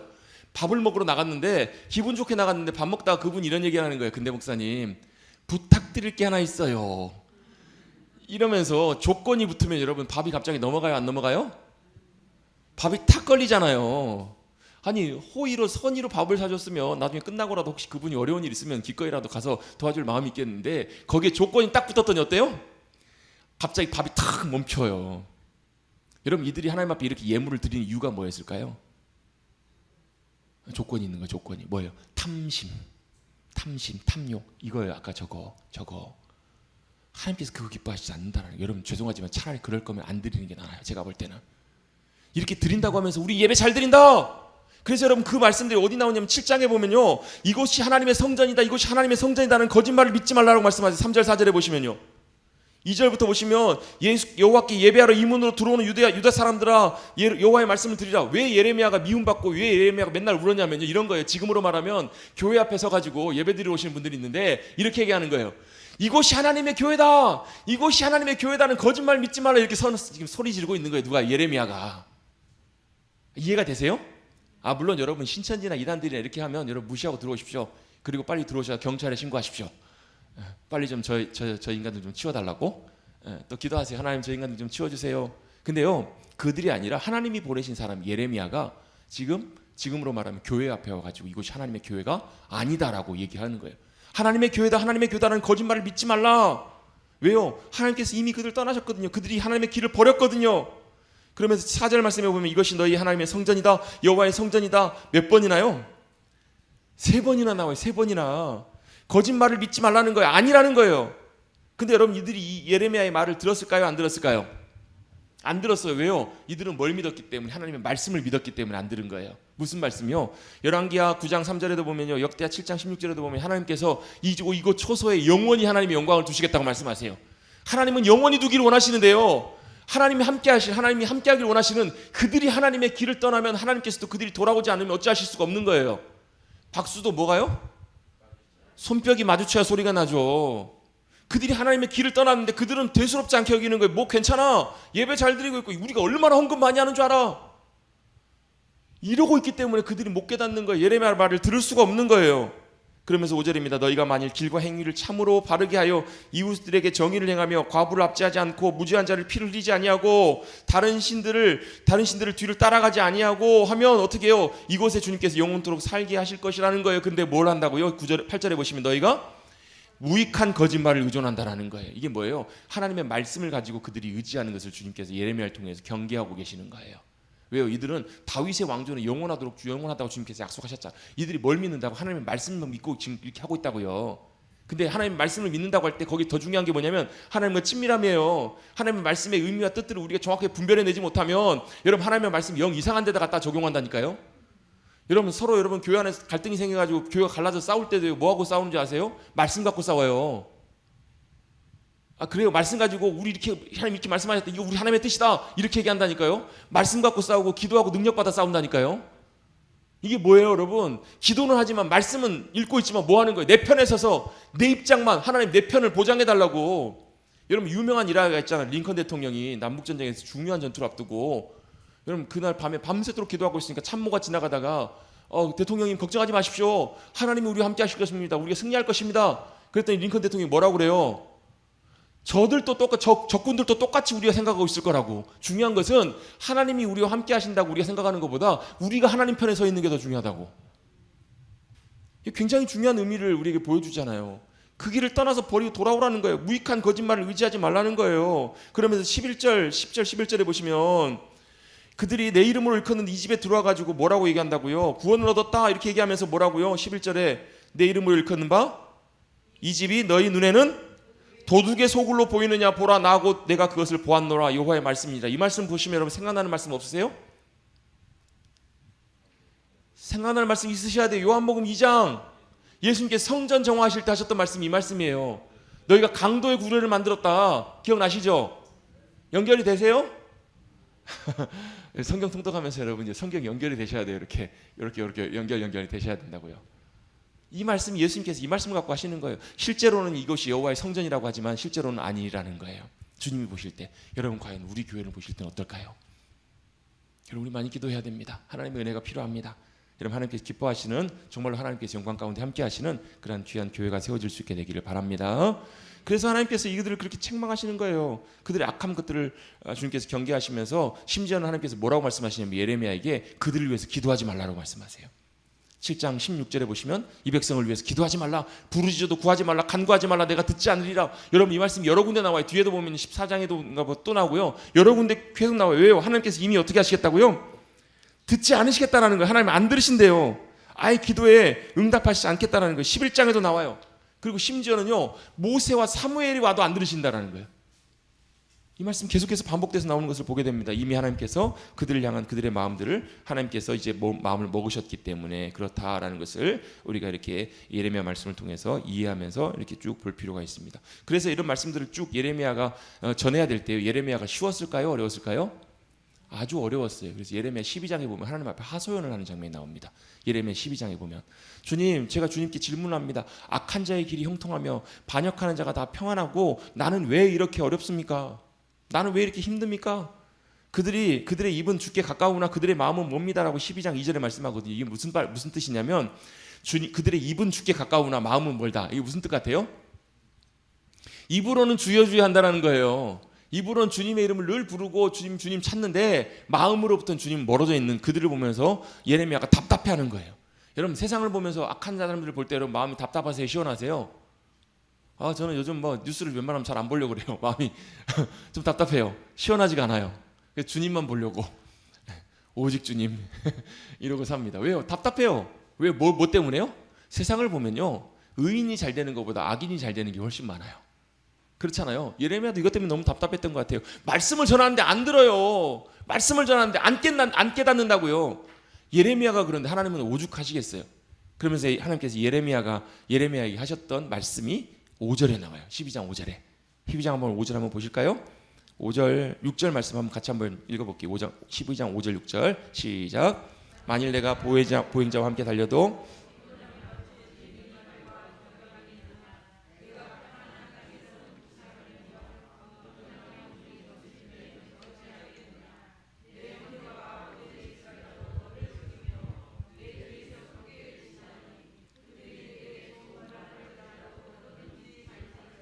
아멘.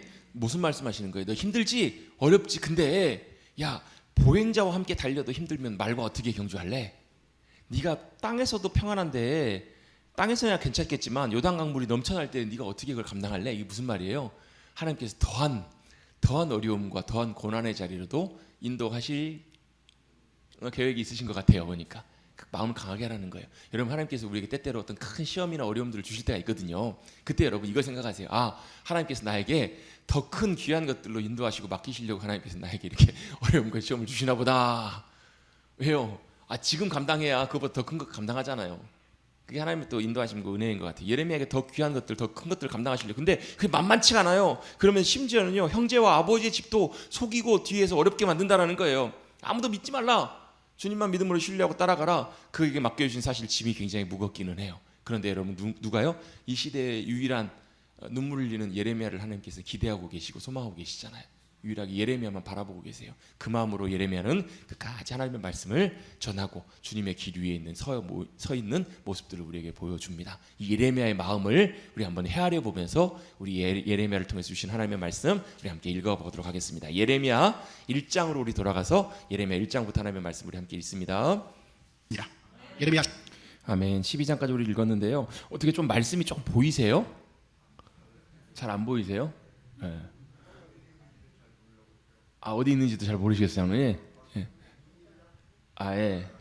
저는 사실 그 말씀 드린 건 아니고 그 얘기한 건 아니고 이제 말씀 읽으시면서 쭉 이제 무슨 내용인지 어느 정도 조금 중간 중간에 제가 이제 자세하게 설명드린 건 아닌데 한 절씩 한 절씩 좀 뽑아가지고 무슨 내용으로 쭉 전개가 되고 있습니다라고 이제 설명을 드린데 그게 이제 여러분 12장까지 읽으시는데 조금은 도움이 되셨냐 그거 여쭤본 거예요. 예, 조금은 무슨 얘기냐면 결국은 이들의 악한 죄와 하나님의 길을 떠난 이것들 때문에 하나님께서 지금 선지자들을 끊임없이 보내셨다고 그 말씀 보셨죠? 계속 보내셨어요. 1000년 넘는 시간 동안 계속 하나님 보내셨어요. 그냥 심판하신 것이 아니고요. 끊임없이 하나님께서 우리에게 기회를 주시고 말씀하시고 경고하시고 기다리시고 인내하시고 참으시다가 이제는 더 이상 안 되겠다 싶어서 하나님께서 이제 마지막 예레미야에게 이제는 뭘 말씀하시는 거냐면 이제 심판을 말씀하시는 거예요. 근데 여러분 이 심판은 멸망을 향한 심판이 아니고요.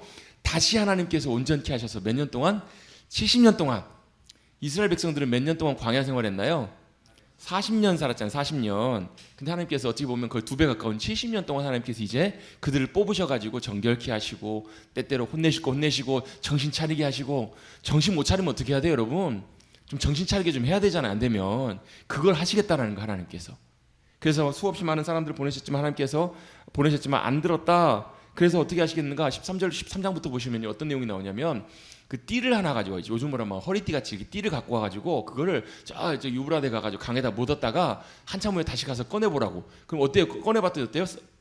다 썩었어요. 썩으니까 못 썩였댔잖아요. 이게 뭐 같다고요? 이게 바로 이스라엘 백성들, 유다 백성들의 교만이다. 이 교만들을 하나님께서 깨트리시겠다. 그러면서 14장, 15장에 보면 그걸 어떻게 깨트리실 것인가? 칼과 기근으로 깨트리실 거라는 얘기예요. 칼로 대적들을 공격하셔서 대적들 쳐들어가게 하셔서 그들을 치시고 제가 어제 칼과 기근과 전염병 이 3가지 말씀드렸잖아요. 거기 하나 더 붙여 4개는 뭐냐면 맹수가 나오나요? 여기서 보면 뭐 개들이나 뭐 이런 표현들이 나오거든요. 그렇게 주님께서 치셔가지고 그들의 교만과 그들의 악행들을 깨트리시겠다라는 거예요. 17장에 보면 뭐가 나오냐면 이스라엘 백성들이 하나님을 의지하지 않은 것에 대해서 그걸 뭐라고 표현하냐면 그 광야의 그 간조한 땅 사막의 떨기나무 같다 이렇게 표현되고 그 다음 하나님을 의지하는 이들은 물가에 심기운 나무 같다라는 표현들이 이게 17장에 보면 나와요.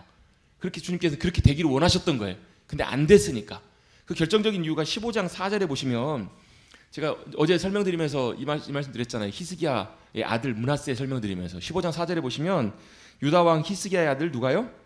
므낫세가 예루살렘에서 행한 것으로 말미암아 내가 그들을 세계 여러 민족 가운데 흩으리라. 이게 사실 결정적인 이유였다는 거예요. 하나님께서 보시면 그러니까 다른 이유들이지만 원래는 죄악 때문이지만 하나님이 결정적으로 이스라엘 백성들을 다 흩어버리시겠다라고 마음을 결정적으로 먹으신 사건이 바로 므낫세 때문에 그랬다라고 성경이 이렇게 말씀하세요. 왜요? 너희가 나를 버렸다라는 거예요. 하나님께서는 어떤 분이시기 때문에 우리 18장에 보면 우리의 토기장이 되시는 분이시라고. 그래서 우리를 우리 손에 놓으시고 빚어가시고 하나님께서 마음대로 빚어가기 원하시는데 이게 안 되니까 뭐 하라는 거예요. 니네가 내 손을 떠났기 때문에 내가 너희를 빚어갈 수가 없다. 그래서 19장에 보면 뭐가 나오냐면 그 토기장이가 만든 그 그릇을 옹기라고 하잖아요. 옹기. 그걸 깨트려요. 깨진 옹기를 가지고 이스라엘 백성들 가지고 예레미야에게 보여주라는 거예요. 예레미야 선언하면서. 왜요? 너희가 하나님의 심판 가운데 이렇게 박살날 거라고. 깨져버릴 거라고. 이걸 실제로 보여주는 내용들이 나와요. 그랬더니 누가요? 20장에 보면 바술이라는 제사장이 예레미야를 데려다가 이제 가둬요. 왜요? 예레미야가 뭐 한다는 거예요? 이 나라에 함부로 얘기하는 매국노라는 거예요. 우리의 심판을 명령하는 매국노라고 몰아치면서 막 이렇게 그를 이렇게 바술이라는 사람이 예레미야를 힘들게 합니다. 그랬더니 바술이라는 사람의 이름을 예레미야가 하나님 감동을 받아서 뭐라고 바꾸냐면 마골 밉사비비라고 바꿔요. 바술이라는 말은 평화라는 말인데요. 마골 밉사비빗이라는 말은 두려움이 사방에 있다라는 뜻이에요. 두려움이 이제 사방이 너희 가운데 찾아오게 되는 그런 일들이 너희 가운데 올 것이다. 그러면 사실 예레미야가 또 괴로워해요. 계속 하나님 제가 하나님 말씀 선포 안 했으면 이런 일 안 당했을 텐데 그런데 어때요? 안 하려고 그러니까 어때요? 내 안에서 이게 불붙는 것 같아서 내 마음이 심령이 불붙는 것 같아서 안 할 수가 없다라는 거예요. 견딜 수가 없다라는 거예요. 차라리 그래서 내가 안 태어났으면 얼마나 좋았을까. 우리 옛날에 우리에서 생일 축하할 때 이런 노래 불렀잖아요. 왜 태어났니? 밥값도 못하면서 왜 태어났니? 그게 아니죠. 왜요? 하나님의 계획과 하나님의 놀라운 일들을 이루시려고 하나님께서 이 땅에 다 보내셨잖아요. 예레미야도 마찬가지로 그렇게 보내셨다는 내용들이 20장까지 나옵니다. 우리 계속해서 13장부터 우리 시간 되는 데까지 쭉 읽어볼게요. 13장 읽습니다. 아멘. 그 크신 하나님의 사랑 말로 다 형용 못하네. 저 높고 높은 별을 넘어 이 낮고 낮은 땅 위에 죄범한 영혼 구하려 그 아들 보내사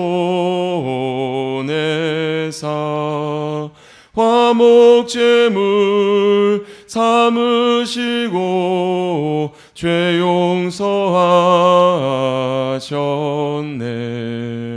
하나님 크신 사랑은 증량다 못하네. 영원히 변치 않는 사랑 성도여 찬양하세.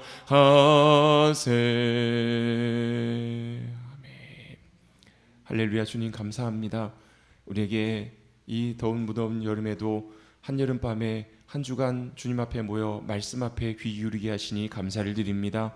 주님 말씀을 우리가 함께 읽고 들어가며 하나님의 마음을 우리의 마음속에 품고 하나님의 마음을 알게 되어 하나님의 기쁨으로 온전하게 우리의 삶이 드려지는 귀한 주님의 백성들 우리 모두가 되게 하여 주시옵소서. 나를 위해서 하늘 보좌 버리시고 저 높고 높은 보좌에서 이 땅에 오셔서 우리를 위해서 죽기까지 사랑해 주시며 우리 하나님의 자녀 삼아 주신 그 하나님의 크신 사랑과 은혜를 기억하며 그 은혜와 사랑이 우리를 새롭게 하시고 더 온전케 하여 주셔서 주님 앞에 더 가까이 나아가면 나갈수록 더 새롭게 하시고 온전케 하시는 귀한 변화되는 귀한 은혜를 경험하는 우리 모두가 되게 하여 주시옵소서. 이 밤도 오늘 이 시간까지 함께해 주신 주님의 은혜 감사드리며 돌아가는 발걸음도 주님께서 동행하여 주시고 축복하여 주시고 편안한 밤 되게 하셔서 모든 피로 다 씻고 내일 하루도 기쁨으로 주님 앞에 일어나며 우리에게 주신 그 크신 은혜와 사랑을 감사하며 찬양하며 담대하게 일어나는 또 내일도 기쁨으로 오늘 마지막 성령통독 날 마지막 날을 맞이하는 우리 모두가 되게 하여 주시옵소서. 함께해 주신 주님께 감사드리며 이 모든 영광 주님께 올려드리옵고 감사하며 예수의 이름으로 기도드리옵나이다. 아멘. 수고 많으셨습니다. 오늘 이 시간까지 고생하셨습니다. 하나님께 영광의 박수 올려드립니다.